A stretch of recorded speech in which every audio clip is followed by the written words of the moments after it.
Okay, now. Infinite Plane Saturnday, January 25th, 2025. Live for about the next 90 minutes or so. And I believe I had somebody who wanted to call in, and they were leaving voicemails. So I'll go ahead and turn on phones immediately in case they get the signal. In case you got the penguin signal. I'm on the wrong keyboard. You know, I've got 3 keyboards in front of me. I wish they were color-coded. Joined by Diana South from DLive. Thank you for joining.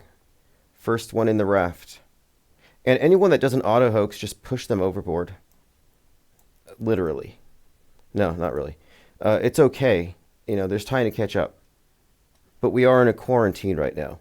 And we are in the process of refining our methodology for media fakery, breakdown, and the like. So I've been vindicated yet again. And I'm not trying to toot my own horn, but we have to point out the internal consistency of the world stage fictional universe, the overlapping of the fake news and the entertainment media, and our consistency. We're batting 300 here. I'm watching the #1 show on Netflix, making predictions about it, and it all comes true.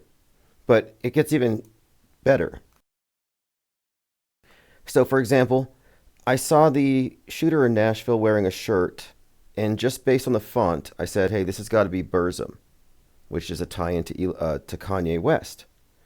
And this was based on an album called Vultures he put out, and somebody said that the aesthetics was similar to Burzum. It wasn't a literal Burzum shirt.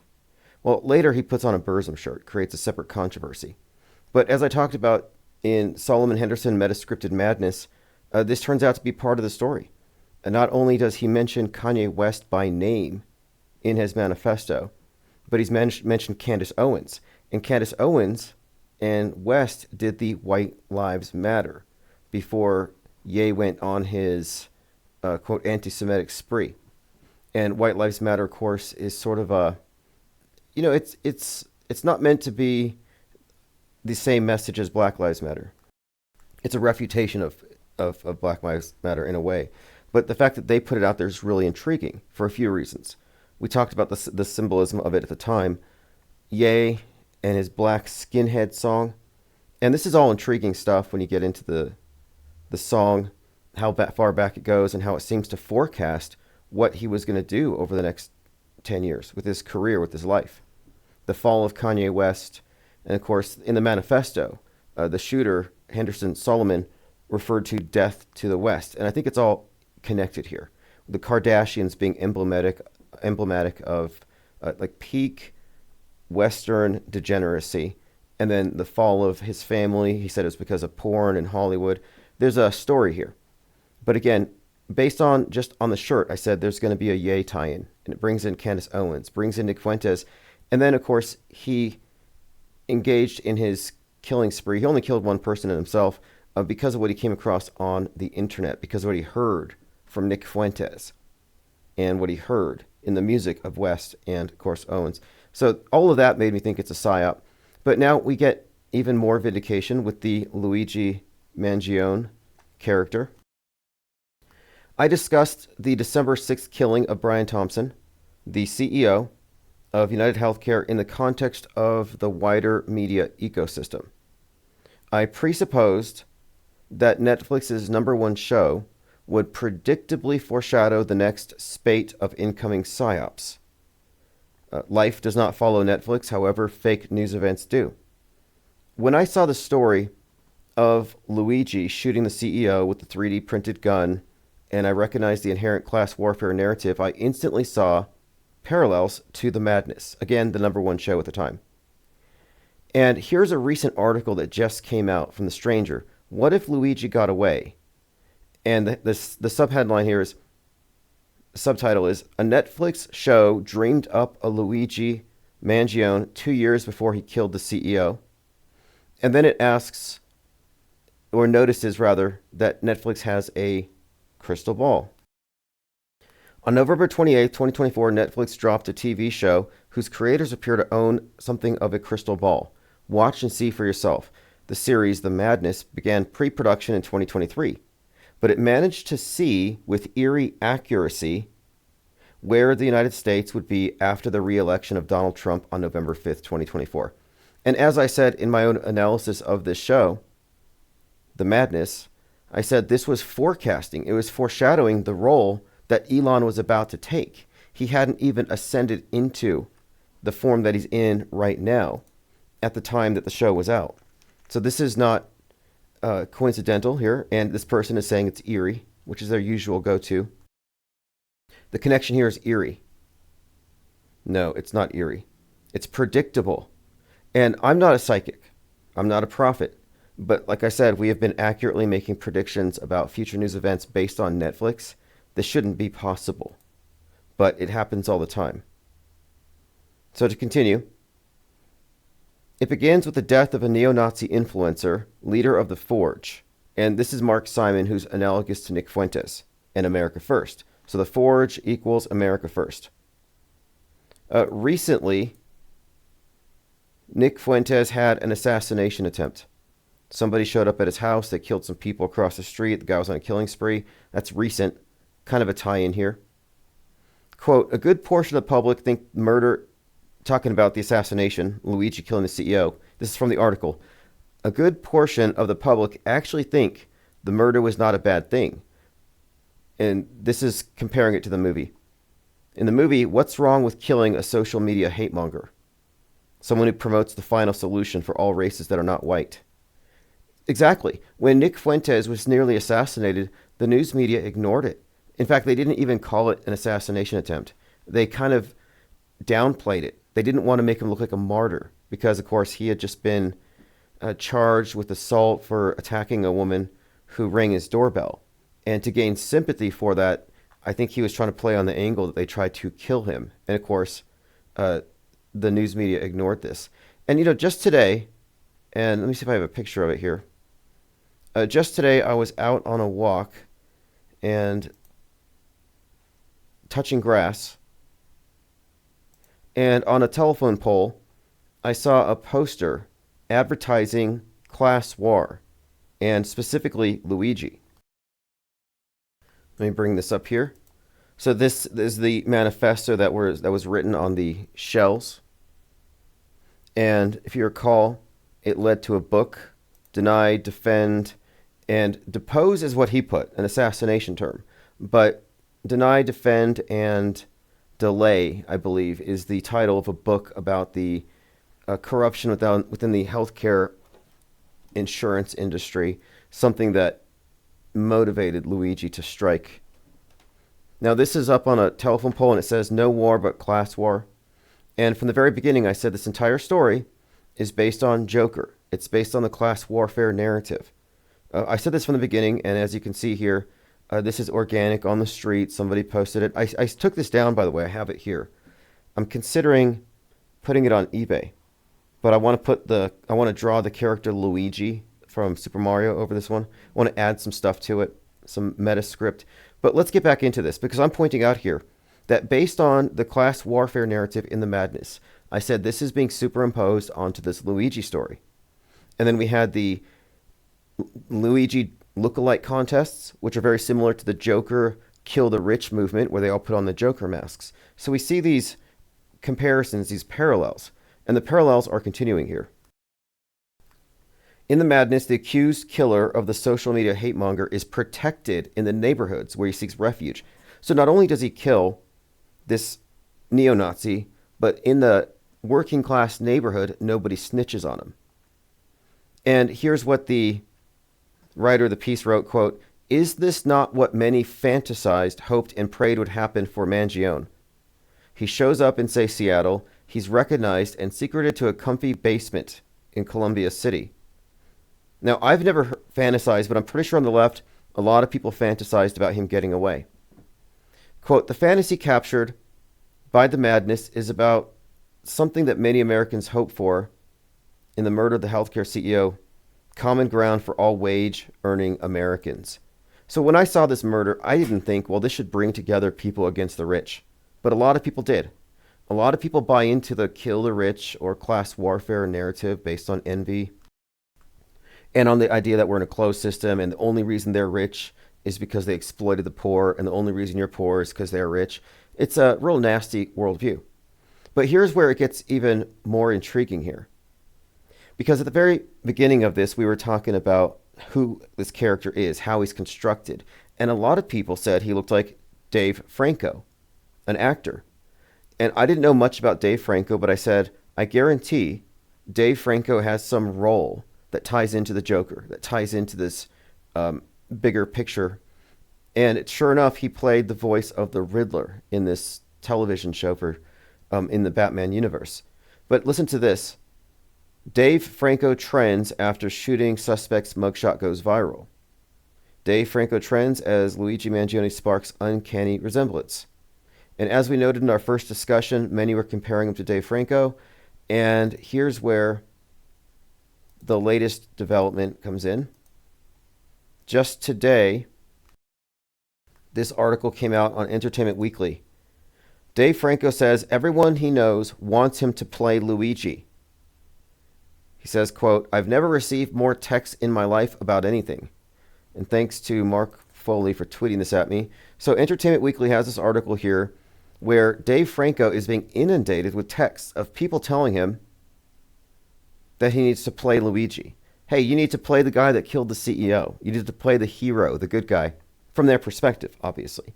I mean, this is pure psychopathy, but it's normal. It's justified. This is not considered murder. He says, not just friends, anyone who has my phone number has reached out about it. Dave Franco heard your ideas about playing a certain person of interest, and he's overwhelmed. Fascinating. He hasn't received any official offers yet. When news of the arrest broke on December 9th, numerous spectators made comparisons between the suspect and Franco, so many, in fact, that he received his most popular week on Google searches in the past 5 years. However, in the event the saga does get adapted for TV, he's probably not the right pick because he's 39, the suspect is 26. Anyway, there you go. Another example here of this overlap, and of course, none of this stuff is coincidental.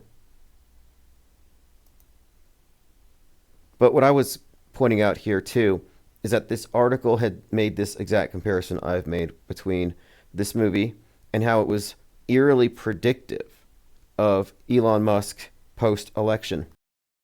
And I even said in my initial analysis that the billionaire has to represent Musk because he's funding the Nazis. And it's insinuated that he helped steal the election. And that is, in fact, what is being inferred right now about Musk and has been for some time. Okay, in other news, Joe Biden has been raised as a master Mason in the Black Masonic Lodge. It's the Prince Hall. And this is true. The Masons have a separate establishment for, it's essentially segregated in that sense. But anybody in the Masonic fraternity can join the Prince Hall. But the Prince Hall Masons can't go join the other ones. So it's kind of like somewhat segregated, except the ones from the regular lodges can join the other one. So it's not quite fair. So Joe Biden, inducted into the historically Black Masonic Lodge, becomes a Master Mason. This is from Disclosed TV. I don't know if they did the whole ritual. Did they fake kill him and raise him from the dead? Or is this just some kind of a plaque? Joe Santos says, Musk did that Hitler thing and he looked like he did it his whole life. Well, you know what? The ADL had said that there's no big deal here. Nothing to see here. And this is not fair because how many people have been canceled over less? A lot of people. In fact, I got this link sent to me by, here we go. This conspiracy alarmist, Black Jews puzzled by ADL forgiving Elon. Yeah, this is intriguing here because it's a huge double standard. Like at this point, I'm going to be disappointed if we don't see Candace Owens doing the Roman salute. And Nick Fuentes, they should just do it. It's no longer offensive. I don't want to hear anything anymore about offensive numbers or haircuts like the bowl cut, hand signs. Like none of this stuff can be labeled offensive anymore because the most offensive of all things has just been flippantly disregarded. So here's someone responding to this glaring double standard. Let's see who this is. This is yeah, that's right. Talking about Kyrie Irving. Made him publicly apologize. Y'all got Kyrie Irving suspended and made him pay a donation to a Jewish organization. Y'all made Deshaun Jackson publicly apologize. Whoopi Goldberg, y'all got her suspended. Y'all tried real hard to cancel Kanye and make him lose his billionaire status even back in the 90s. You got Professor Griff kicked out of his own group, Public Enemy. But you let one of the richest men on the face of the planet perform one of the most, if not the most, anti-Semitic gesture. And you all have been silent, offensively silent. There have been no calls to cancel Elon Musk, no public outrage from the Jewish community, no. Anyway, great points all around. Major double standard. I no longer take these organizations seriously when they claim hate symbol. Because they said you can't do the AOK. They said you can't get a bowl cut. They said you can't use certain numbers, even the number 14. These are modern blasphemies. But now you can do that hand sign, and it's just overlooked. Like, okay, it's over. Nobody can claim to be offended. Okay, continuing here. Plot twist. Black Nashville high school shooter was inspired by Kanye West and more. Now, by sheer coincidence, I'm sure, I'm watching Amazon, and there's a commercial for Bill Maher's new show, and I recognized the soundtrack to the commercial, to his terrible jokes. And it was Black Skinhead, the song by Kanye West, which is an obvious Marilyn Manson Beautiful People ripoff. And I thought that's interesting, because that song was kind of in the subtext of the story, talking about the story of Kanye West adopting right-wing, fascist, white nationalist ideology, him and Candace Owens, which again inspired this character. So I had that song in my head, kind of thinking about that song in the context of this shooter referencing Ye in his manifesto, which I didn't know, but I inferred Ye was involved by the shirt. And then I hear that song on Amazon. I don't think it's a coincidence. What if Luigi got away? TheStranger.com. Again, I went over that, and they're basically suggesting that if he made it to Seattle, they would have shielded him.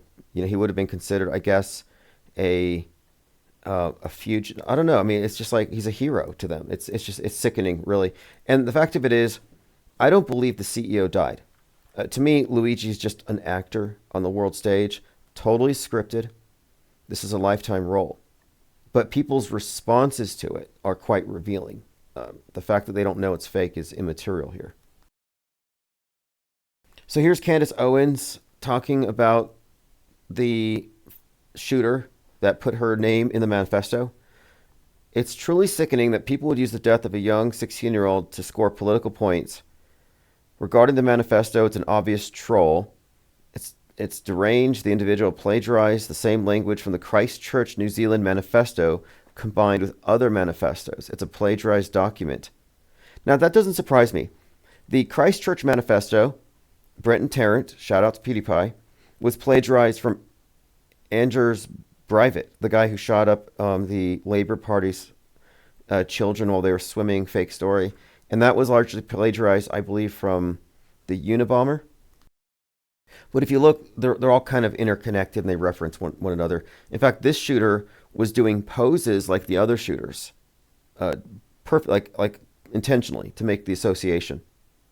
But the fact that these are plagiarized is because it's probably the same FBI agent, and what they're doing is they're taking all these manifestos, they're feeding them into ChatGPT, and they say, could you rewrite this one from the perspective of a black incel? And then you have the manifesto. Anyway, she goes on to say, it's plausible that both this is Candace Owens, it's plausible that both me and Mr. Beast, who do not share the same politics, wind up once again in a manifesto. Now, I didn't know Mr. Beast was in it. She calls it a deranged troll. No, I don't think so. I mean, he said he was inspired by her. It makes perfect sense. She is a black conservative who has a white supremacist ideology. She was there with Ye, with White Lives Matter, and the whole black skinhead narrative. She is 100% like the inspiration for him. It's internally, it's consistent. It's highly consistent. So the idea that she would try to weasel out of this, like, no, this is exactly what you inspire. Unbelievable. But she's always speaking out both sides of her mouth. But here's the shooter reportedly in contact. Okay, so he was in contact with her. The Wisconsin shooter. So the Wisconsin shooter, a female mass shooter, I didn't dig too deep into it. I guess I should have. I just saw the KMFDM shirt and the reference to Littleton, and I kind of overlooked it. I mean, I called it out a couple of years ago. I said, where are the female mass shooters? You know, if we're all being influenced by the same media to conduct the same crimes, if gun culture is hitting us all, then there should be an equal number of shooters, male and female. I thought it was a glaring oversight by the Psyop Entertainment Complex, and thankfully, in the last few years, they've kind of balanced it. That now you're equally likely to get gunned down by a male or a female. Nashville shooter Solomon Henderson had contact with Wisconsin shooter Natalie Rupnow. That's her name, Natalie Rupnow. So not only was he copying her selfie, her pre-shooting selfie, but they were in contact with one another. What I would say here is they're part of the same movie with the same writers. That's my main takeaway. Here's an article from Glamour about The Madness by Netflix. You know, it's taken them months to figure this out. Notice, I talked about The Madness when no one was talking about it because it was a #1 movie, and I was projecting onto the future what was likely to occur because of the movie and all the stories and threads that have attached themselves to these major psyops. But now there's a lot of coverage saying, hey, this is just like Musk. This is what's happening now. But this is from glamour.com, a blurb, a pull quote. The Madness is a parable about modern warfare, truth and disinformation on the internet. The power with which powerful rich people can undermine entire systems and the cloaks under which they operate. This is referring to Musk. The madness refers to the disease X, the mental madness, the mind viruses that incite the violence. That's what it's about. It's pretty blatant.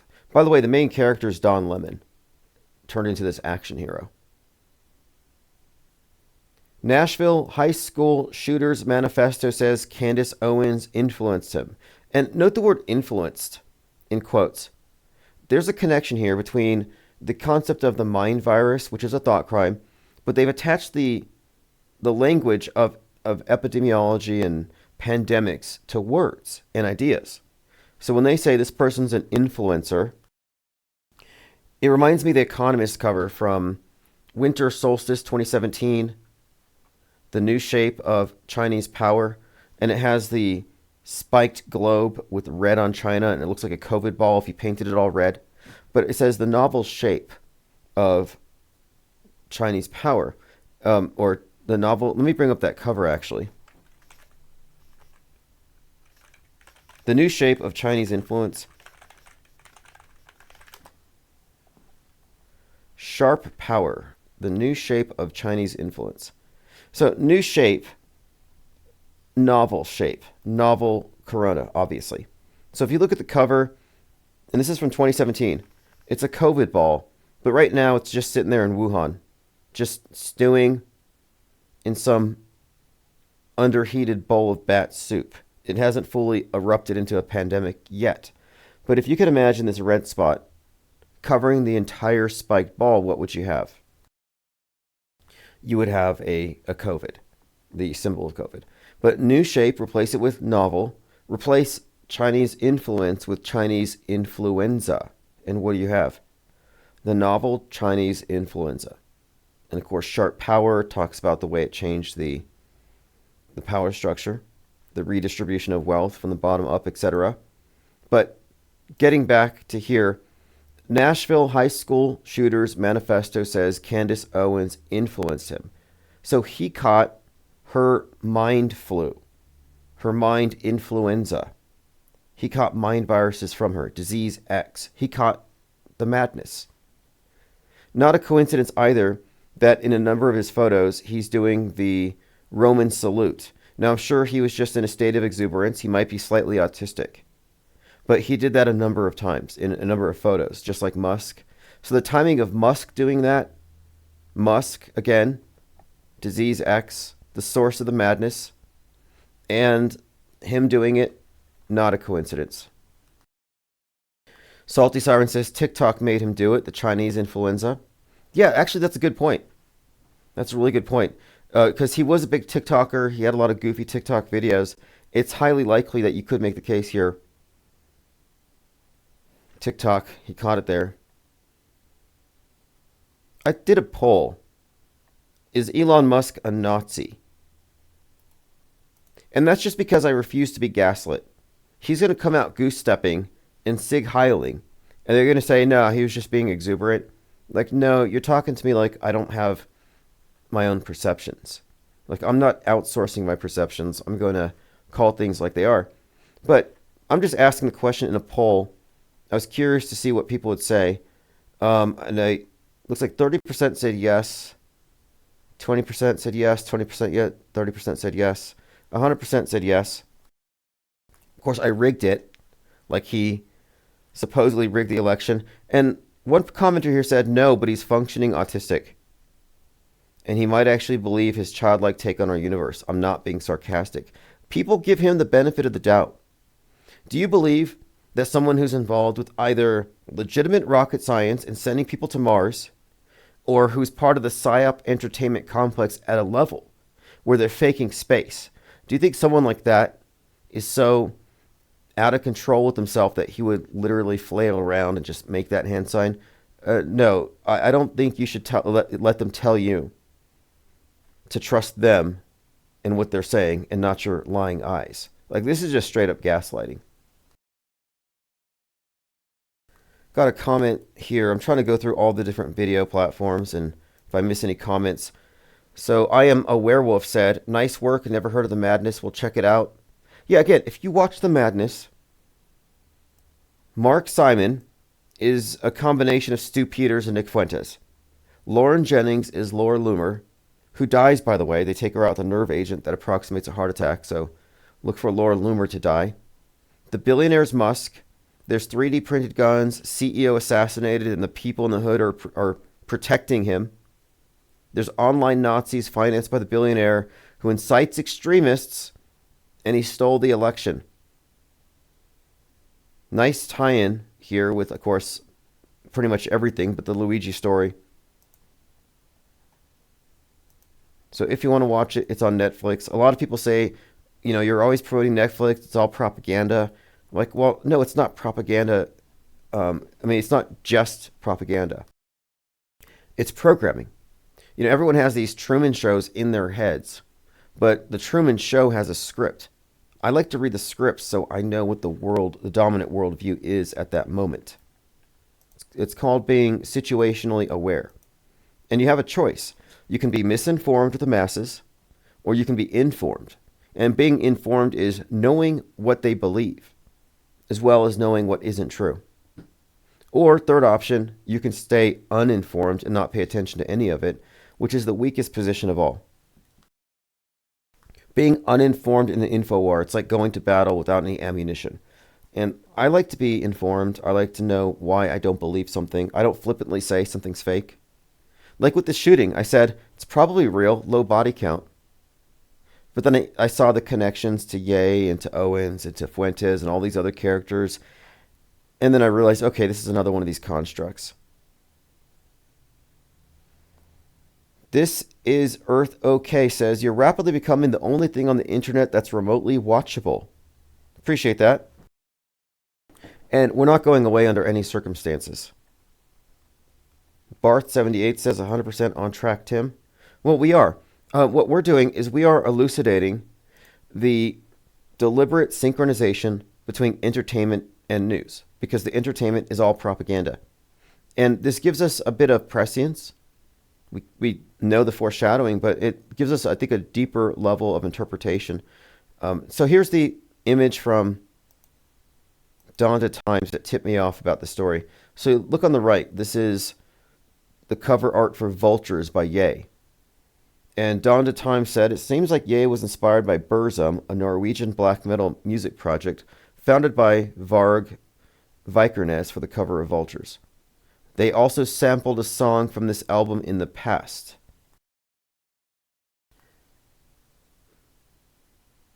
Salty Siren says, government agents are scouted based on their state testing scores and ability to be radicalized. I firsthand watched my brother radicalize himself with the books he read.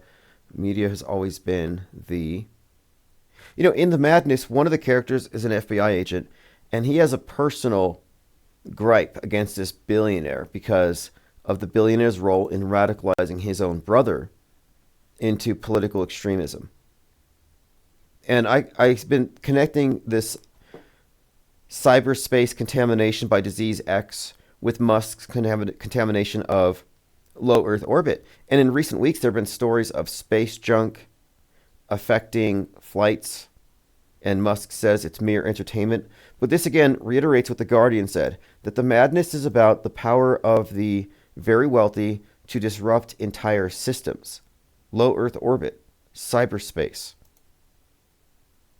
Now here's a video. Some activists have projected the image of Musk with the salute and the word hail, and they put it right there, hail Tesla. So here's some activists reacting to it. The world's richest man promoting the far right in Europe, don't buy a Tesla, said led by donkeys. But yeah, there does seem to be some pushback here. Here's a video of it. It's Elon Musk on the side of his Tesla building. Now, this is a manufactured controversy, obviously. I'm just intrigued by the gaslighting aspect of it. Here's a video that's narrated by William Cooper. This was alluded to by a caller a little while ago. Salty said, media is space junk. Yeah, I like the concept of mind junk and space junk. These things are analogous. And they put these ideas out there to sell a concept on multiple levels. And the big picture here is the rich individual is the problem. The CEO is the problem. It's an appeal to the collectivists. It's an appeal to these political and economic systems that are more equitable. So capitalism, Musk is the end result of capitalistic greed, because now he's destroying space. He's destroyed cyberspace. He's brought Trump back into office, which is going to cause World War III and the end of the world and all that. Okay, so this is William Cooper talking about the JFK hoax assassination. Now, he thinks the guy really died, of course. And I don't fault people 10 years ago, 20 years ago, from falling for these things, from being somewhat literalist about what they see. The scale of the fakery wasn't understood at that time. But if you're here in 2025 and you're still reacting to what you see on the screen as though it's real, you're really, it's kind of sad at this point. It's like, okay, you can choose to be immersed in their psywar if you want, but it's not the reality. The map is not the territory. The map is a distortion and always has been. But people get so addicted to their narratives, they have difficulty letting these things go, even when these things are really bad. Let me go ahead and play this clip. In the car in which he was riding in Dallas on that day, and it was plainly visible in a film withheld from the public. Now, you brought that film with you. Let's take a look at that if we can. Here's the film. Go ahead and narrate this for us, will you? Well, it took me 16 years to find this film because it has really been withheld. And what you're seeing here is the motorcade on Elm Street passing in front of the book depository building. Kennedy has been shot in the throat, and Jacqueline is pulling him toward her, trying to comfort him, and she's in shock. At this time, you see the driver turn around with a pistol in his left hand, firing over his right shoulder, and shoots the president directly in the head. This is what the caller was referencing. He heard it on Cooper first. He's correct about that. And it does indeed look like that. It does. But it also looks like Jackie shoots him in the head. And then she crawls on the back to get his brain. Or it looks like he's a dummy and she pulls a string to activate the squib and it explodes and she grabs the squib can. There are so many interpretations of it. I haven't heard much about this JFK release. I know the family's against it. RFK is for it. They hate RFK. But the thing I want to see released is I want to see the video, the home video Jackie Kennedy filmed on 9/22/1963, 2 months before the assassination. I want to see the home video where the Secret Service and Jackie pretended to kill JFK and had him dead on the floor, covered in Heinz ketchup. There's a 16-minute home. It's not a horror film. It's a James Bond inspired thriller. But I want to see that. To me, that tells us more about what we're looking at than anything. Apparently, she was into film. Apparently, I mean, the most likely director of this event was Stanley Kubrick. Kubrick shot Kennedy. Wasn't Lee Harvey Oswald. There's plenty there to attach to it. I'm working on a IPS deep dive on Kubrick and the psyops that he presumably directed and why I think it matters. Because a lot of people are focused on Stanley Kubrick and Apollo 11, but they totally missed the 9/11 stuff. And if you don't connect these things, the fake space and the fake news on the ground, then you're still 1 foot in the matrix. Okay, so I got a interesting comment I want to address here. This came from Lynn, and this is a common response to our take on the news. Because I'm looking at the news as history in the making. It's a story. It's his story. It's Big Brother's story. It's written in advance. There's nothing you can do about it. You can call it fake. You can laugh at it. You can expose it. Doesn't matter. Your perspective is going to be erased. Theirs is going to be carved in stone. Or yours will be drowned out. But here's what she had posted here. All this stuff about Abaddon and Apollyon, why wrap the intrigues of gangsters in purple silk and disguise the stink of shakedowns with frankincense? People do this to mystify, idealize, romanticize, and lend spiritual substance to plain old mob extortion and racketeering. They glamorize the petty corruption, blackmail, and bribery as symbolism and performance ritual. I'm not impressed. The only thing new about any of this is the global media tech big deal. Who would imagine that today's cultural radicals are nothing more than critics of film, pop music, and media trash? And I do say that we are in Mystery Science Theater 3000, where the aliens kidnap these individuals and force them to watch bad sci-fi until they go crazy. That describes us. But they don't go crazy because they mock what they see. They throw popcorn at the screen. So yes, we are in fact mainly focused on this mass media monolith as something of a movie, and we are the world stage's greatest critics, worst critics. They probably hate us. We probably make them feel insecure. She said, I guess it's safer to focus on this and entertainment. It's like shooting fish in a barrel. It remains a gangster planet with a mobbed-up administration, and we are subsidizing it. So I would just say that this opinion was valid a few years ago, but now it's null and void, because we have to subtract a lot of stuff from the entire premise here. Nukes are fake. I mean, sure, there is something of a shakedown. There is a power imbalance. There is a knowledge disparity. There is a power elite and a brainwashed multitude. That's true. We have been conquered. There is a one world view, a one world religion. We all do live in the state established paradigm.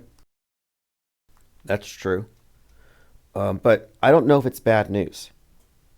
And a lot of the stuff that is referenced here, I think it's largely theater. Like, I like to emphasize that the Psyop Entertainment Complex is what controls this place. They control us from the minds out.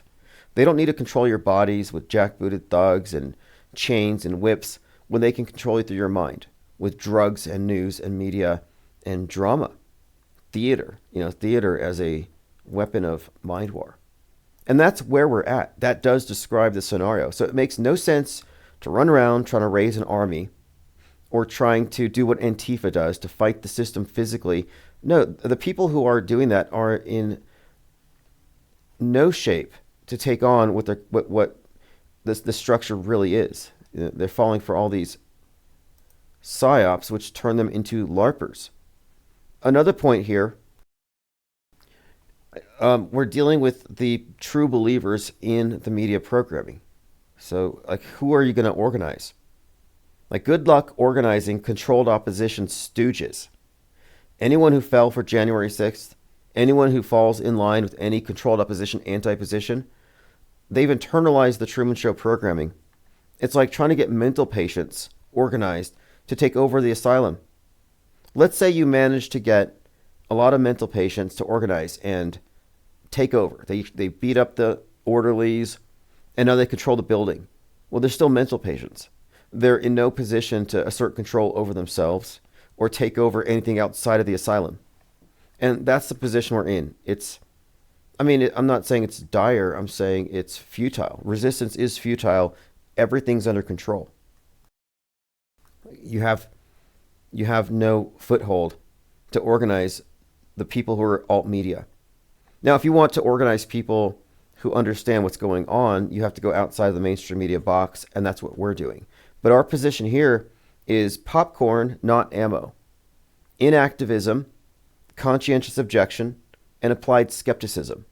To me, sitting back and criticizing the world stage movie in depth, at the subtext level, at the level of the metascript, how they're painting the zeitgeist, looking at the bigger themes, the symbolism, the interconnectedness, the provable synchronization between entertainment and future fake news. To me, that is far more valuable. It's becoming informed than running around with a panicked mob, hitting Q pipes, drinking the Kool-Aid from Alex Jonestown. So no, we're the only ones doing this correctly, in my opinion. But if you want to find a panicked mob to run with, there's plenty of scared people, high on their red pill supply. And red pill is all fear programming. And honestly, none of this stuff scares me. I'm not scared of drones. I'm not scared of aliens. Milwaukee CBS weather reporter Sam Kuffel fired after criticizing Elon Musk's Nazi salute on Instagram. So you can do a Nazi salute and the ADL gives you a pass, but if you criticize the guy doing the Nazi salute, you lose your job. Makes perfect sense. This double standard just means that you no longer have to care what they say. Be offensive. They can't claim to be offended. A local meteorologist who worked for Milwaukee CBS was fired from her job when she denounced him as a, quote, Nazi for his controversial arm gesture. Dude, Nazi saluted twice during the inauguration. Full stop. Screw him, he's a Nazi. So, okay, she's no longer employed at CBS 58. Funny. Okay, moving on here.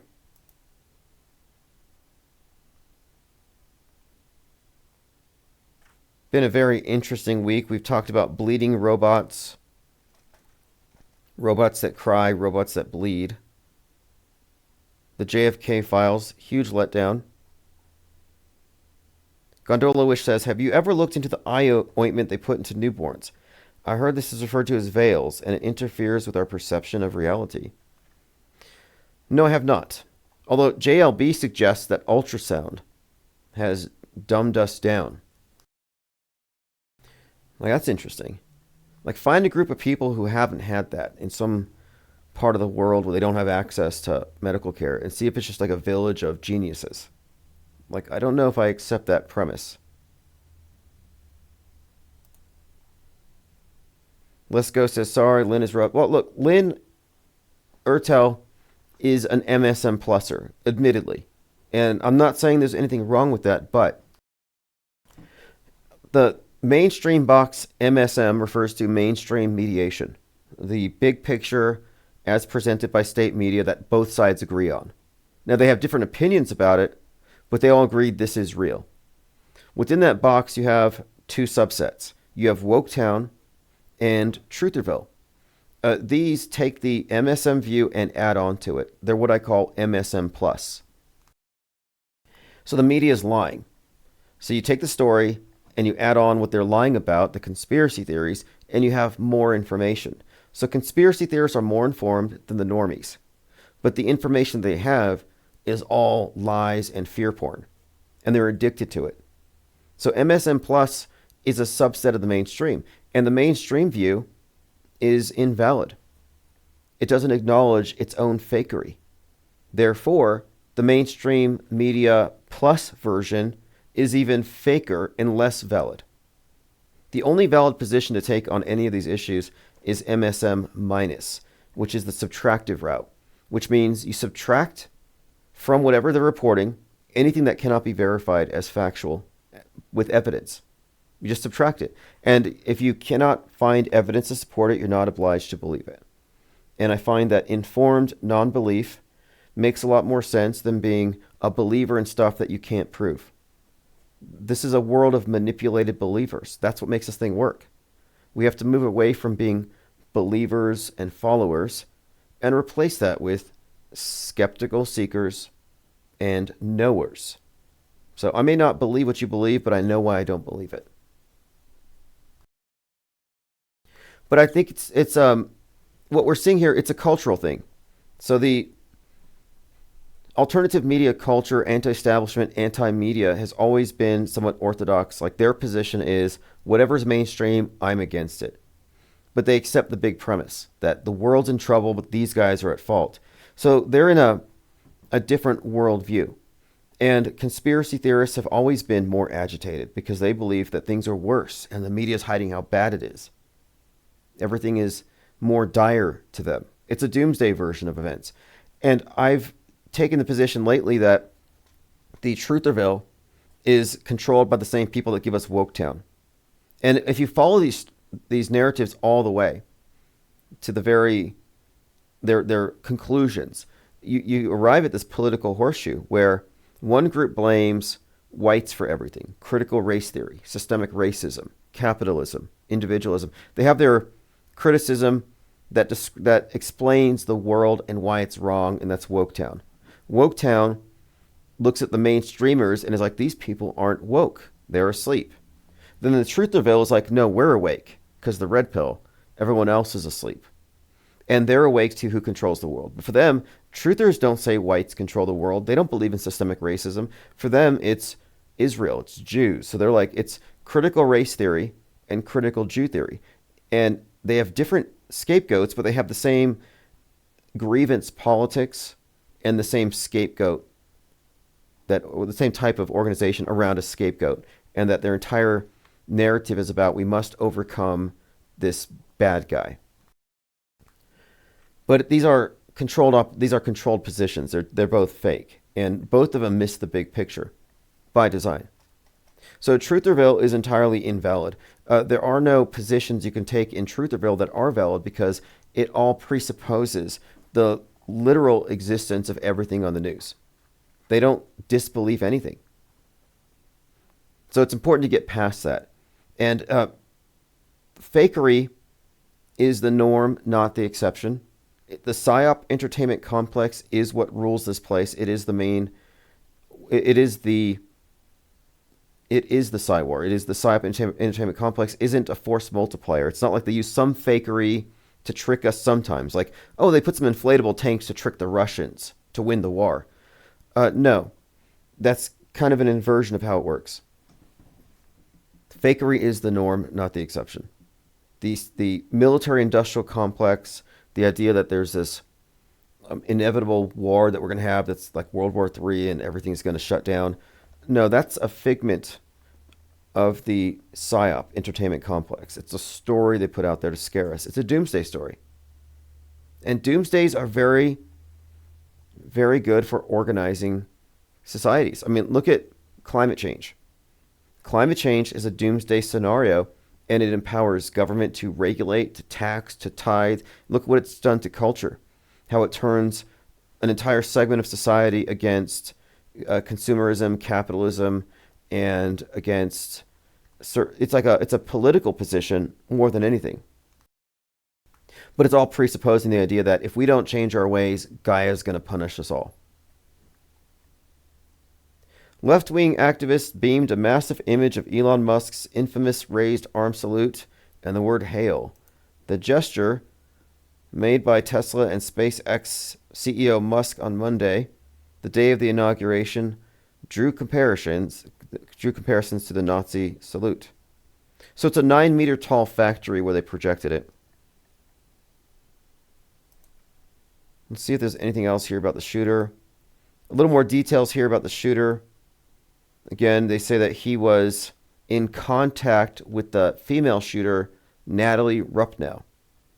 Solomon Henderson, 17-year-old who shot himself dead after murdering the 16-year-old, had ties with Rupnow, 15-year-old. This is insane. Rupnow appears to have... She also killed herself, too. How convenient, right? You never get to hear from them. You have to go by their manifestos. And I still contend that if these were real events, you wouldn't have the manifesto the next day or 5 minutes later.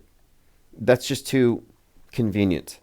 But from a law enforcement perspective, investigating a homicide, the idea that we have all these intimate details and social media accounts of minors, it's all very sketchy to me. But Rupnow had been following Henderson online before she died. Before he also shot up his Christian school 600 miles from her.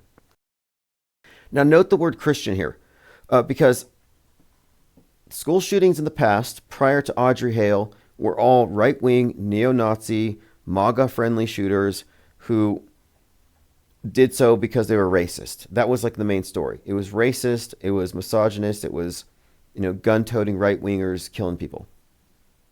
Now, it's become, ever since Audrey Hale, a lefty thing. Now, instead of right-wingers radicalized by Discord and 4chan, it's left-wingers radicalized by Reddit. And it's trans activists, or like Audrey Hale. They throw that in there, and then they have them attacking Christians. So they're making the point that now the shooters are left-wing, and they're going after Christian children. And the reason for this plot twist is that the right wing didn't care about mass shootings in the schools. They said, we don't care, we want our guns. But now that the guns are going after their own children in Christian schools, and they tie in the satanic panic element and the culture war stuff, now they care. So these two shooters connected, shooting Christian schools. Yeah, that's meant to trigger the right wing into giving a damn about mass shootings. It's also why they had them shoot up the fake shooting in Vegas and Borderline Bar and Grill. And there was another one, I think it was called the Garlic Festival or something, where they have these country music shows getting shot up. And the reason for this, again, is to involve the right wing. Because, of course, country music, America, flags, guns. Hey, look what your Second Amendment got you. It's not just the schools anymore. Okay, let's continue here. Again, if you leave comments on any of my video platforms, I'm making it a point to comb through. I'll screen cap it, I'll put it on my minds, and I'll address it. I've been getting a lot of interesting comments that I just haven't been keeping up with. Main points of interest. Others have noted the significance of Jennifer Aniston having an affair with Barack Obama and its connection to Leave the World Behind, produced by the Obamas, which had a lot of connections to the show Friends.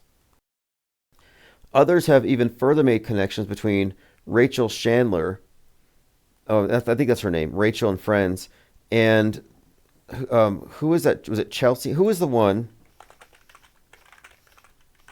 who died on camera and it was really kind of fishy? Was it Chelsea Handler? There was someone who had died. No, it was someone who had died. They crashed their car, and it was like very public. But it was it a Rachel? I gotta get the Friends. I haven't watched Friends. Rachel Green. But there's some interesting connections people have been making. I don't know what to make of it all yet, but I don't think any of these things are coincidental.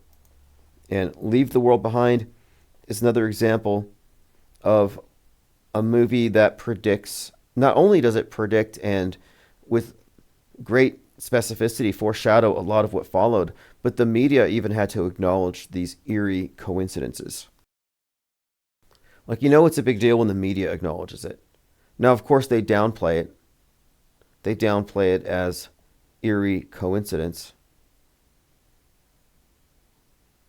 All right, let me scroll through my Twitter feed. Video, unhinged leftist, that's kind of a redundancy, calls for the assassination of Trump, says it'll be pardoned. Quote, we're going full-blown Lincoln, full-blown Kennedy right now. Again, this is a lefty. I would consider this to be... need you right now. Now, I want to point something out, too. This is not a crisis actor. Nick Fuentes is a Poe, a parody of extremism. Candace Owens, parody of extremism, pose. These far-right figures like Stu Peters, who espouse these crazy ideas, these psychotic ideas, they don't really believe this stuff. They don't believe the stuff that they're saying. But on the left, they do. So I don't mean to make these equivalencies between left and right because they're not the same. It's structurally, it's designed this way. It's a bifurcated system. But I think you could argue that the left is objectively crazier, and it makes sense because they side with the mainstream. They side with the media. They side with the dominant worldview. Oh, it was Anne Hesh who had been killed in that way. Anne Hesh, or whatever happened. It was a weird story because it was like she crashes into a garage, and they see her backed out, and she seems to be jumping up off of the gurney. Very strange story, but there have been some strange QAnon threads connecting this to Rachel from Friends to Jennifer Aniston. I'll have to look. But anyway, this person's calling for assassination. And I don't think they need to hire people to do this stuff. I think you can find people on the left, like I find there are mainstream leftist podcasters who are mad that Luigi isn't being put on the cover of the New York Times. Like, they won't put his face on there. I'm finding many blogs who are basically saying, well, we don't agree with murder, but. Gonzalo Wish says, they say Chandler is short for child handler, according to Q lore. Yeah, okay, Q lore. And I don't know. I mean, I would take the Q lore seriously if they had rescued a single child, but their child trafficking, trafficked children rescuer, I mean, it's so convoluted. You got Tim Ballard, who supposedly, and this is Sound of Freedom, is rescuing trafficked children being charged with human trafficking. So I'm like, well, who's trafficking who? And whatever happened to save the children? All those children who were being trafficked by the deep state for their adrenochrome, what happened to them? Nobody saved them? Did they grow up and vote Democrat in 2020, 2024? Like, they're just not being rescued, and the QAnoners aren't even looking anymore. When the QAnon disease first started spreading, the afflicted would say to me, don't you want to save the children? I'm like, yeah, but, well, what are you, a pedovore? It's like, okay, fine. Trust the plan. Let's save the children. But now, they don't have any such clout. They can't be claiming that they're interested in saving children because they haven't saved any. But they all pay to watch a movie to support Tim Ballard, who is a literal human trafficker. Okay, let's continue. Vinegar versus chemtrails. You know, I've been saying for some time that the chemtrail people boil vinegar to clear the skies, and some hardcore chemtrail believers said that no, these are just trolls, that they're just misrepresenting the issue. No, this is a Twitter account called Vinegar Blue Sky, and this is a compilation of people boiling vinegar on their grills and then claiming that they have caused the trails in the sky to dissipate. I'll just play a few of them. There's 20 minutes here. I was skeptical. Got the vinegar on. There's the bottle. Right above us. Clear. It was hazy, like what you see over there in the distance, in that upper atmosphere. An hour after putting it on. How in the world does that happen? That's how it happens. It's 7:30 in the morning, and here in North Georgia, they're at it already. Past 2 days have been beautiful and sunny. But as you can see, they're trying to do it with the chemtrails, but I've got my setup going. Okay, so here she has her grill and she has all these different jars of vinegar. I want to note that it's very early in the morning, much cooler, probably cold, which might explain the cirrus clouds, but she says it's chemtrails. So now she does this thing, there's a time lapse, and the sky does clear up by afternoon. Take a look. Right here. I've turned them all in towards each other, the openings, so that the wind can't blow it out. Now, this is a common thing. This has been going on since Ron Paul supporters would use squirt bottles and spray at the sky. And they will be going strong today. It's 9:30 in the morning. They can try. But you see the sun? I love it. Her voice cracked when she said, "You can see the sun." Not all heroes wear capes. She saved the day. It's like, no, I think the temperature had something to do with the stratospheric cirrus clouds dissipating. Far more than your jar of vinegar on the ground in front of you. You know, I knew this Wiccan once who said that she could point at a cloud and cause it to go away. And she apparently did it with regularity. But I found myself wondering, if she wasn't pointing at it, would it still go away, or would they have still been there? Like, if this person didn't put the vinegar out, would those clouds have remained? And obviously the answer is no. They would have gone away anyway. So what you're seeing here is the fallacy called faulty causality. Crow 77777 falls for this, which blows my mind.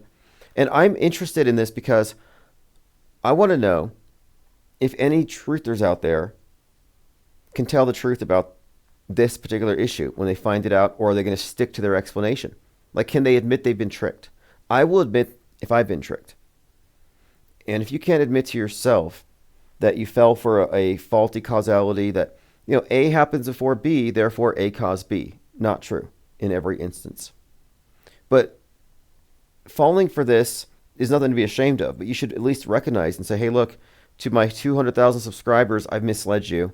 Boiling vinegar has nothing to do with that. You could just as easily say that the sun is going to set because I'm pointing at it.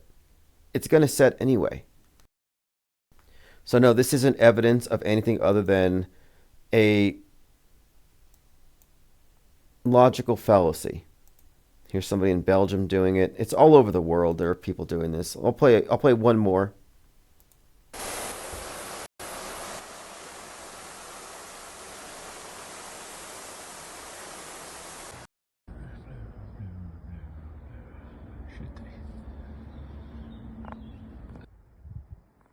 It's a beautiful day. They're looking at these beautiful clouds like it's problematic. Like, I don't know. I think chemtrails, contrails, the lines in the sky, I think they're actually kind of beautiful in a way, if you think about it. You're talking about evidence that man can fly, which is kind of a new thing. And the engines are just so hot, the exhaust is so hot that it affects the altitude at 20, 30,000 feet, certain temperatures. It just happens to cause these persistent trails. You know, it affects these the atmosphere in such a way that it's visible. You got a trail, but it's like snow angels. You know, it's a mark that we pass. It's a trail, nothing more. But the idea that it's nefarious is what I'm disputing here. And a lot of people believe these things are nefarious. They're scared of them. And that fear can cause psychosomatic illness. You can die from chemtrail lung, even if there's no such thing as chemtrails, if you believe in it hard enough. How hard do you believe in it? And I think a lot of these truthers are like Richie from Boston. He's got this gravelly voice. He's got vocal fry from chemtrails. And I think he gave it to himself psychosomatically because he believes so wholeheartedly that he's inhaling barium and aluminum and nanobots. And he's talking about it. Anyway, here's another vinegar boiler. They're trying to do their thing directly above, but you'll notice it's just dissipating straight away. Probably because of my intention and the huge amount of negative ions that we're sending up there. Okay, so it's not just the negative ions sent from his vinegar, but it's his intentions. So he believes that he is mentally preventing this plane from leaving a trail. No, it's because it's a little bit warmer. There is a trail, but it's not persisting. And one thing they never ask themselves, what's the volume of chemtrail juice required to leave a trail for 50 miles for 100 miles? Salty says, yeah, Tim, but these aren't reasonable people. Yeah, that's kind of what we're dealing with. We're dealing with believers, and believers don't need reason. So what we're confronting here with the mediated, the Truman Show dwellers, is faithful believers who put faith over reason, like you would in religion. And I do argue that mainstream media has become a de facto state church. It is the religion. I'm an atheist to their God constructs, and I'm not a believer. I think that reason and logic is superior to falling for ridiculous, I would almost say limiting, if not self-destructive beliefs. Simmering vinegar with tea light oil diffusers works best, but it's the negative ions that vinegar produces. So here's the science behind this. Vinegar vapor strongly ionizes the air around it, creating charged particles. They gain quite a lot of energy and they rise upward in a chain reaction.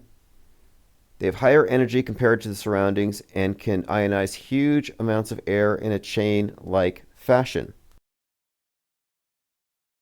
Once this chain reaction reaches the cloud that was created by artificially spraying condensed nuclei, the water droplets around them become charged and the water evaporates into a gaseous state without droplets falling to the ground. The artificially high clouds dissolve and you can even mitigate spray-assisted thunderstorms. All you need is a few liters of vinegar. So if you have a little bit of vinegar, you can stop a thunderstorm. Good to know. Anthony Cumia is worried about Haktua. He says, this girl fell off the face of the earth after the meme coin debacle. Any ideas on what happened to her? I have an idea about her. I don't think she ever existed. There's not enough content of this person for me to believe she's real. And I'm thinking this is an AI-generated talking meme from day one. And she was always going to be a meme coin rug pull from day one. They invented a character, made her go viral. Everybody who helped is a stakeholder in her coin. She releases the coin, they make millions of dollars, and then they just delete the files. She no longer exists. We talked about this earlier. Metascript breakdown on Luigi vindicated. What if Luigi got away? A Netflix show dreamed up a Luigi Mangione 2 years before he killed the CEO, by Charles Moodid. Isn't that interesting how Netflix is often referred to as having dreamed things up, having predicted with their crystal ball? Here's a quote from Robert Anton Wilson. The world is not governed by facts or logic. The world is governed by BS, belief systems. Robert Anton Wilson is, or was, a philosopher, but he wrote for, I believe, Playboy magazine.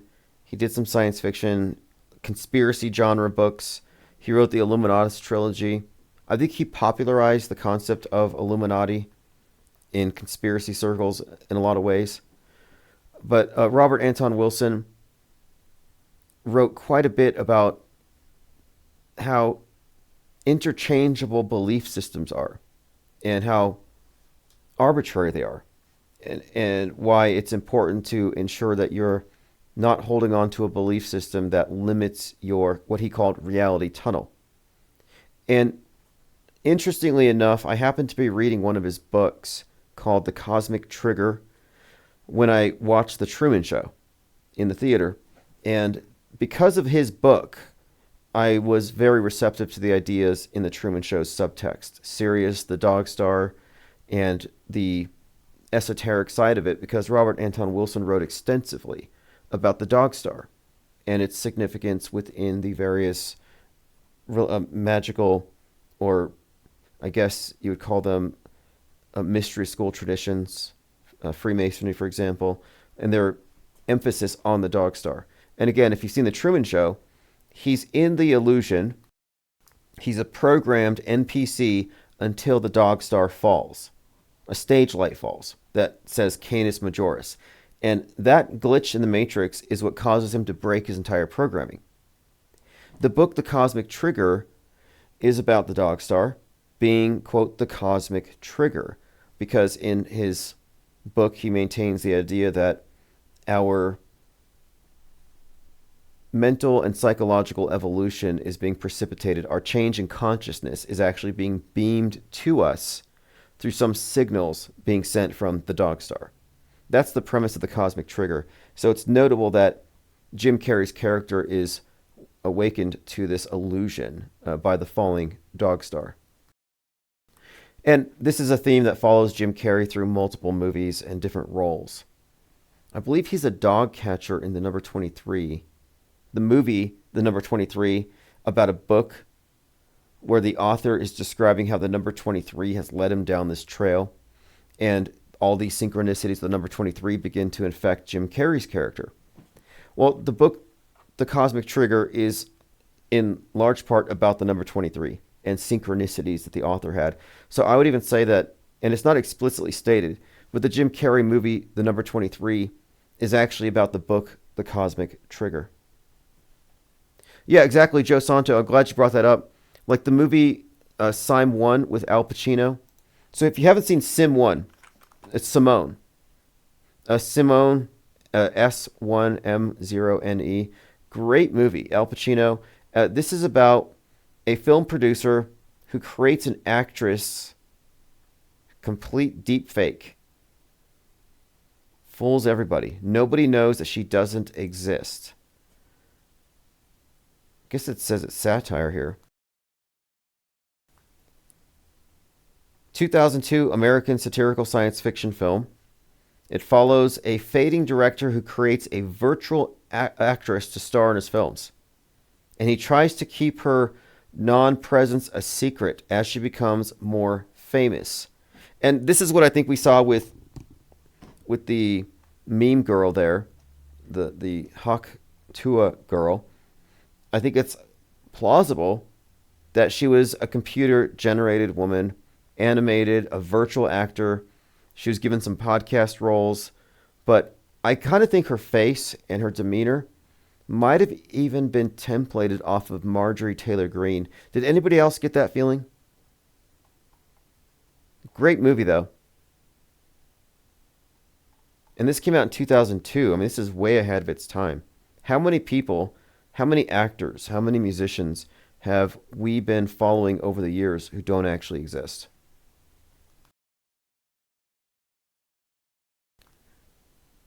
Mick West had an excellent tweet here.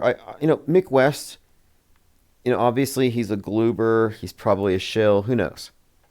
But he is a skeptic of conspiracy theories, so people think he's one of them. But I think he's a clear thinker, even though he's wrong about a lot of things. But I know why he's wrong. He's wrong because he's in the Truman Show. That doesn't mean that he doesn't make valid points. And his criticisms of ufology are valid. He's consistently auto-hoaxing the entire UFO genre. The problem with him is that he doesn't apply the same level of skepticism to NASA footage. You see, that's how compartmentalized it is. But here's an excellent tweet by him. He says, "This is how UFO circular storytelling works." It says here, somebody predisposed to believe conspiracies, here is a story about a large object underwater. He tells it to someone else who's similarly inclined, who tells it to Matt Gaetz. Matt Gaetz tells it to his audience. It goes on and on, no evidence, they don't have it, it's all stories. So there's this story, some Navy guy said that they saw some object at the ocean, very deep, moving at a speed that was impossible for any known craft. Well, if true, he only would have seen it on his radar. It wasn't with his eyeballs. So it could have been a simulation, whatever. But this story has been repeated and repeated and repeated. So many people are talking about it, people assume something is true about it. I hear this a lot. Like there are people who say, I don't believe in the space station, but a lot of people have seen a light in the sky, so I believe it. Well, then do you believe in Bigfoot? Do you believe in gnomes? Like, what don't you believe in if that's your standard? But here's Matt Gaetz says, he's talking to Representative Tim Burchett, who says, an admiral told me there's a documented case about an object the size of a football field moving underwater. Sonar operators told me they move hundreds of miles per hour underwater. I think they have bases underwater. Let's just play it short. Concepts that you were laying out. I do when I've talked to people or their sonar people, and the way they hide it from us, Matt, they say it's because our sonar, I believe, I haven't been briefed on this. I'm just from what I'm putting together, but we have some secrets. So what he heard from somebody else, he's just kind of piecing it together. But this is the point. The point is, there is no substance to the story. It's stories being passed down to other people who've heard these stories, and they all find it plausible, but the main thing that connects them is they want to believe. That's why there was a drone panic. People want to believe. And believers have a bias. They want it to be true. That's why believers and knowers are two different groups of people. These are qualitative differences. Knowers want to know the truth, which means they have to accept non-belief and whatever information they can have. They have to accept agnosticism, skepticism, the suspension of judgment. But believers don't have the patience to suspend judgment. They get the slightest evidence that supports what they want to believe, and they believe it. I call this like maybe Bigfoot logic. I talked about this before, but there's these two individuals that I know of that were camping, and one of them believed in Bigfoot, the other did not. During the night, they both heard noises. One of them said, we heard noises, I think it was probably a squirrel. And the other one said, no, it was Sasquatch. Okay, well, the problem with the second person statement here is that if there's a multiple choice question about noises that you hear in the woods, the multiple choice would be something like squirrels, deer, raccoons, and other hikers. A, B, C, D. Bigfoot does not get included in your multiple choice because Bigfoot hasn't been proven to exist. You don't start off with the premise that maybe Bigfoot could be there. Similarly, until you can prove the existence of the space station, any light in the sky has to be figured out. You have to conclude that it must be an airplane, a helicopter, maybe a drone, but it's one of those things until proven otherwise. You can't just say, well, it might have been a UFO. Maybe it's Bigfoot on a UFO. Maybe it was Bigfoot on the space station. No, you don't get to add in a maybe. That's a non sequitur fallacy. You have to start with what's already been proven to exist before you reach for some supernatural explanation. But those who have a desire to believe in something will include things that shouldn't exist, that they want to exist. They will, their bias leads them. Robert Anton Wilson, we just referenced, had this axiom. He said, what the thinker thinks, the prover proves. You set your cognitive bias, you will fill it in. You will find information to bolster that. You start off with a model. You'll find evidence to support it, and you'll exclude that which does not. This is why it's important to not lead with a conclusion, but follow the facts. And if the facts don't support a story, you have to reject the story. But let's listen to these two for a moment more, talking about their hearsay and throwing up enough words, enough conjecture, to make it seem like there's something there. Sonar. But what's so crazy about it, like we're hiding it from the Chinese. Well, heck, Matt, the Chinese sold us the components for it. They know it's in our sonar probably better than we do. But when they tell me something's moving at hundreds of miles an hour underwater, and our capabilities are, I don't think we have anything to do 40 miles an hour. And these things, this one was large as a football field underwater. And this was a documented case.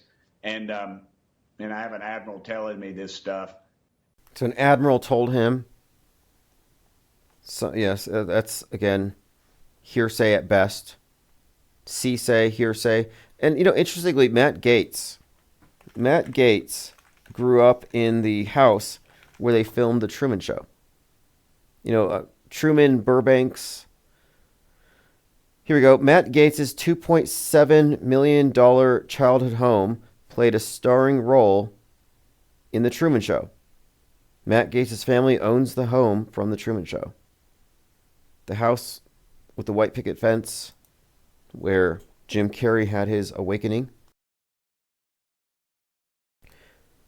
And the Truman Show is the mental model that you internalize, that they give you, their programming, their scripts, their liars. And Truman was in this closed system, and everybody was lying to him. Everything was scripted and fake. But as long as he believed the lies, he couldn't see it. But he became a non-believer. He started becoming skeptical when it started to glitch out on him. I'm not quite sure the significance here of Matt Gaetz and the Truman Show thing, but just it came up here. What's up, Marcel? Thanks for joining.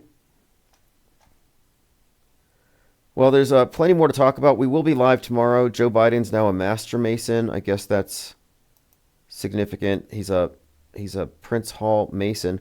I'm curious if they put him in the coffin, because the master Mason ritual is the one where they put you in a coffin after they simulate your murder by 3 individuals. You get killed for the master Mason is playing the role of King Solomon's architect. Solomon has been in the news. Henderson Solomon, that name has been in the news. But the Mason is symbolically killed because he's protecting King Solomon's blueprints, trade secrets from the 3 ruffians. And it's King Solomon who's portrayed by the worshipful master who opens the coffin and raises the initiate from the dead.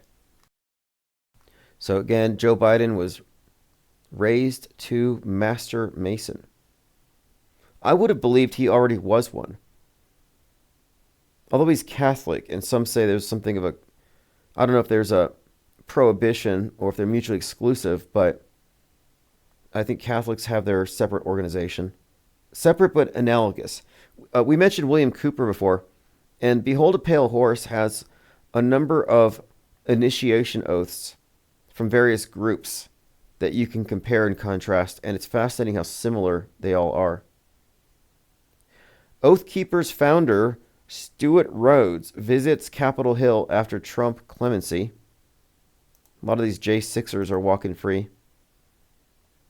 Has somebody reported the QAnon shaman to PETA? Like, where to get all his animal skins? And I don't know why he's not still in jail. He ran into the Capitol with a spear. If anyone deserved to be in. But people are acting like it's a win. Like, oh, they got free. Trump liberated them. It's like, are you kidding me? These are all actors. But I think this one's interesting. This is Stuart Rhodes. He's got the eye patch. Not sure the significance of it, but conspicuous here. Just another Fed, another provocateur. I've been slightly following the story with John McAfee returning to the dead, but now he's just pushing crypto. So I think it's fake. Some are saying that John McAfee has been showing up at Trump rallies as Brickman. Brickman being the character who shows up at all the Trump rallies in a suit covered in bricks. They're saying that's John McAfee. Joe Saunders says, aliens are a great cover for the elite coming up with new technologies. Well, I think the alien invasion scenario is simply a story. Kind of like Rapture.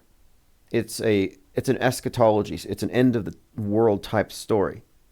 But I also think there's a deeper meaning to it, the grays. You know, black and white, the dialectics merge into gray. And alien invasion would represent, I think, the embrace of the other. It's about open borders, the one world, the illegal alien invasion, ubiquitously invading all other countries. And I say the word invading meaning no more borders. And there's a reason why the right wing has been positioned to fear aliens. They got Space Force because they're scared of aliens. They build the wall because they're scared of illegal aliens. This attitude on the right with regard to outsiders and the need to have borders is the opposite of the left wing, which is embrace the aliens and open the borders. Not a coincidence that for months now, almost a year now, Tucker Carlson has been saying that aliens are demons, that one of the aliens scratched him in his bed. He said it was a demon, but aliens are demons. And that his Pentagon friend said that the aliens who are demons made deals with the government, which means Democrats, which means progressives. So again, aliens are, if anything, angels for atheists to believe in, but the alien invasion itself may represent this one world system where, because in all the movies, when the aliens arrive, what happens? Mankind unites. What do all the presidents say? Like Reagan, he's like, well, if aliens showed up, we would all unite against the common threat. So the common threat thing is the purpose to it. The narrative is the common threat that unites us all: climate change, misinformation, space junk, alien invasion. They have these scenarios that represent unifying mankind against something. It's like a unification scenario. So the alien invasion to me represents nothing more than the dissolution of nations in the embrace of a one world, no borders.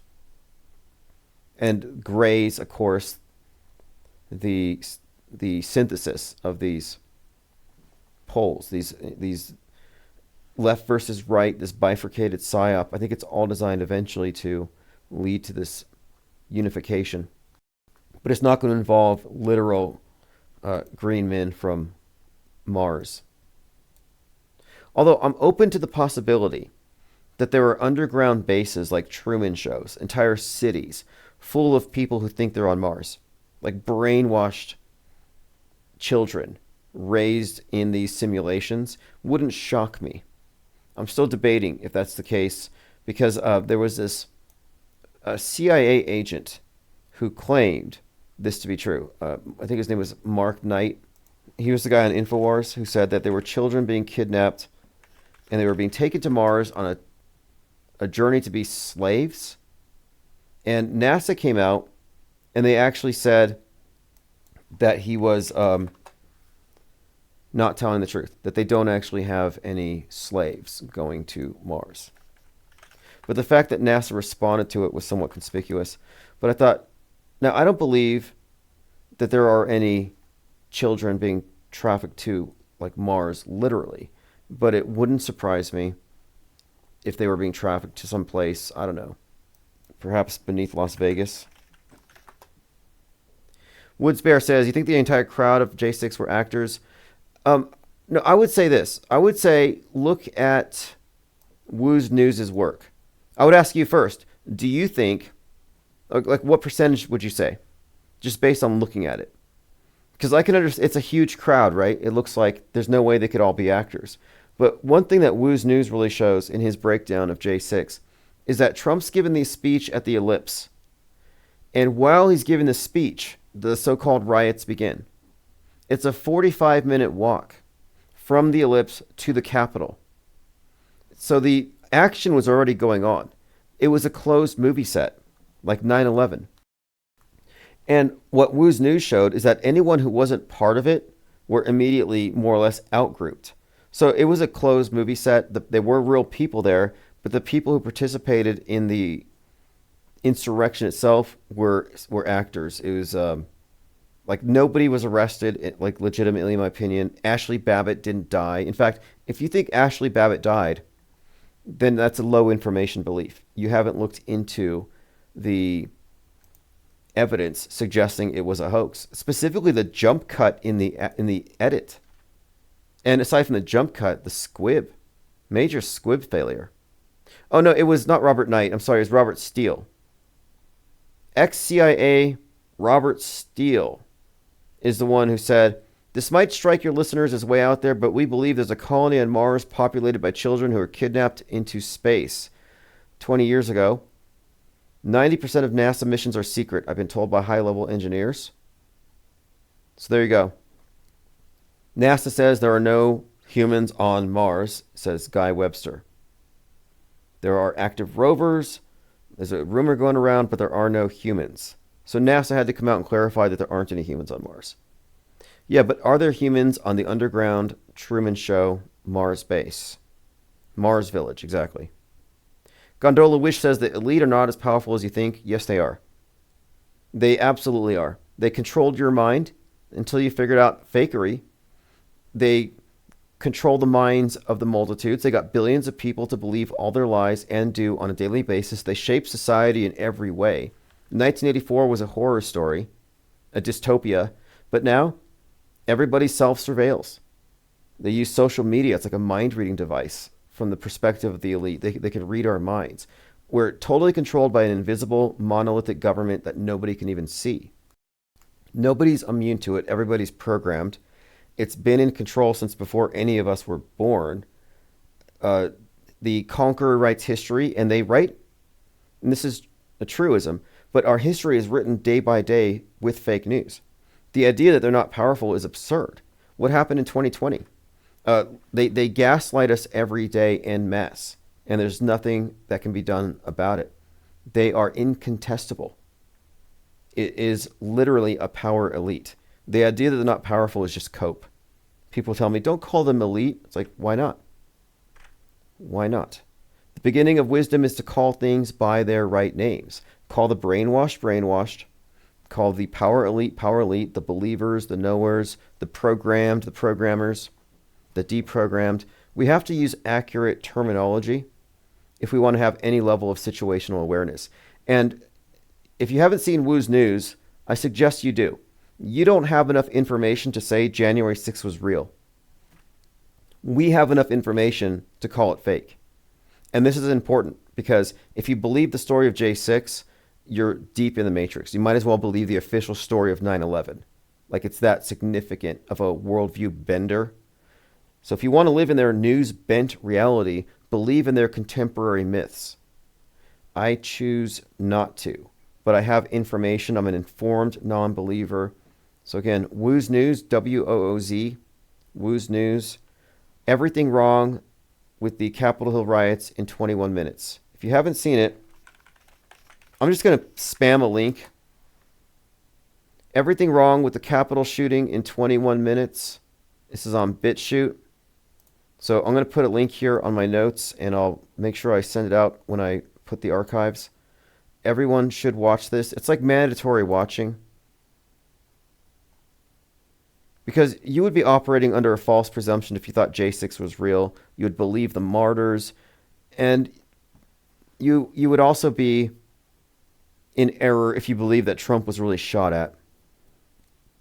Anyway, thanks for joining. We will continue this conversation tomorrow. This is Dawn of a New Day, One-Eyed Jack, and the Murder Hornets. Sign up for the newsletter, ipr.monster, archives.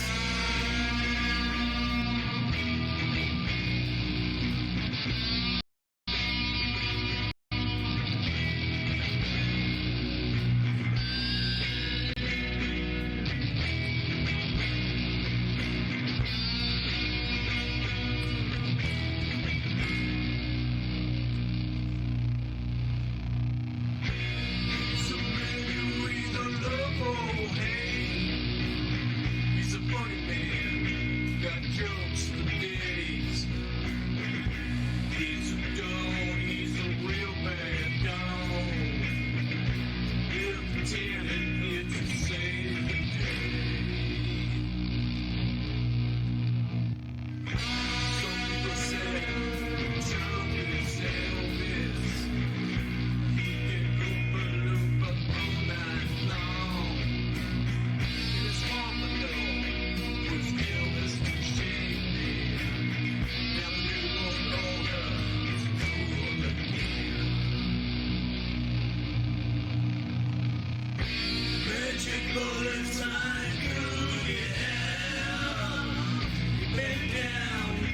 some ketchup on his hill.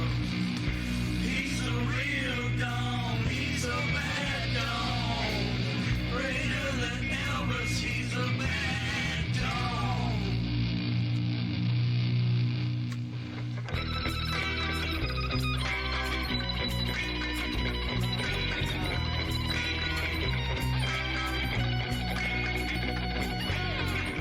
Magic here, magic bullet, it's a magic guy. There's no need to ask why. You have to hoax them gently. Then you have to hoax them hard. Well, you hoax them like they like it. You make them sniff the glove.